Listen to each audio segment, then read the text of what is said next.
l'air plutôt bon. Oui, c'est une recette d'un ami mexicain. Et c'est quoi cette recette? Tu prends une casserole et tu y fais cuire des tomates, un morceau de bœuf haché,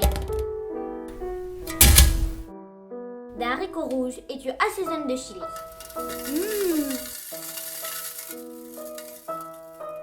Mais maman, d'où viennent tous ces ingrédients? Mais quelle question? Tout ça, ça vient du supermarché. Mais non! Oui, c'est vrai que tu achètes des produits au supermarché, mais ils viennent du champ, de la terre.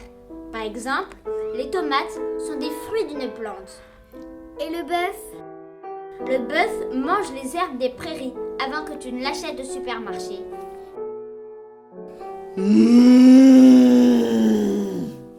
Et les haricots? Les haricots viennent aussi d'une plante. Ce sont les graines d'une plante de la famille des légumineuses. Ok, mais quels sont les ingrédients dont la plante a besoin pour pousser? Du sol? De l'eau?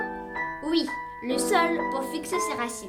Le sol lui sert aussi de réservoir pour l'eau et les nutriments azote, phosphore et potassium dont elle a besoin pour fabriquer ses tiges, ses feuilles et ses racines. De la lumière? Oui, de la lumière. Et j'ai oublié. Aïe, j'ai plus de place. Il lui faut aussi du dioxyde de carbone, du CO2.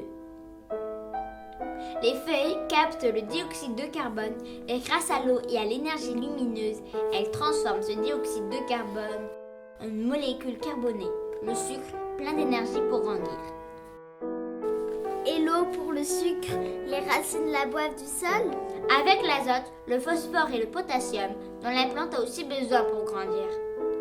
Mais c'est quoi? Ils viennent d'où? Ces éléments minéraux sont dans l'eau du sol, mais souvent ils proviennent des engrais. Mais attends, une seconde. Qu'est-ce que c'est ce truc-là qui se développe sur les racines de la plante? Elle est malade? Elle n'est pas du tout malade.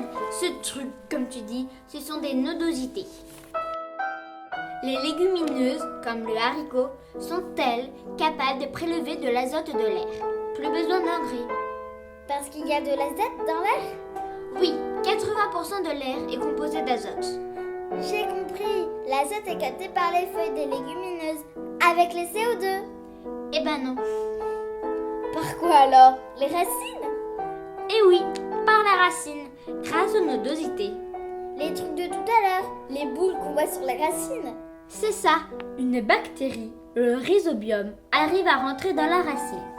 La racine, infectée, construit une sorte de boule pour y isoler la bactérie qui s'y multiplie. Chacun chez soi, la bactérie à l'intérieur de la boule, que l'on appelle nodosité, est isolée du reste de la racine. Les bactéries captent l'azote de l'air et le transmettent à la plante. Grosso modo, sous la même forme que les engrais. En échange, la plante lui fournit du sucre. Cette association bénéfique pour la plante qui gagne de l'azote comme pour la bactérie qui gagne du sucre s'appelle une symbiose. Toutes les plantes font des symbioses avec des bactéries? Non, juste les légumineuses, ou presque. Et puis, une fois que le haricot meurt, il est décomposé et l'azote de la plante d'haricot se retrouve dans le sol et sert d'engrais aux tomates par exemple. Allez, bon appétit!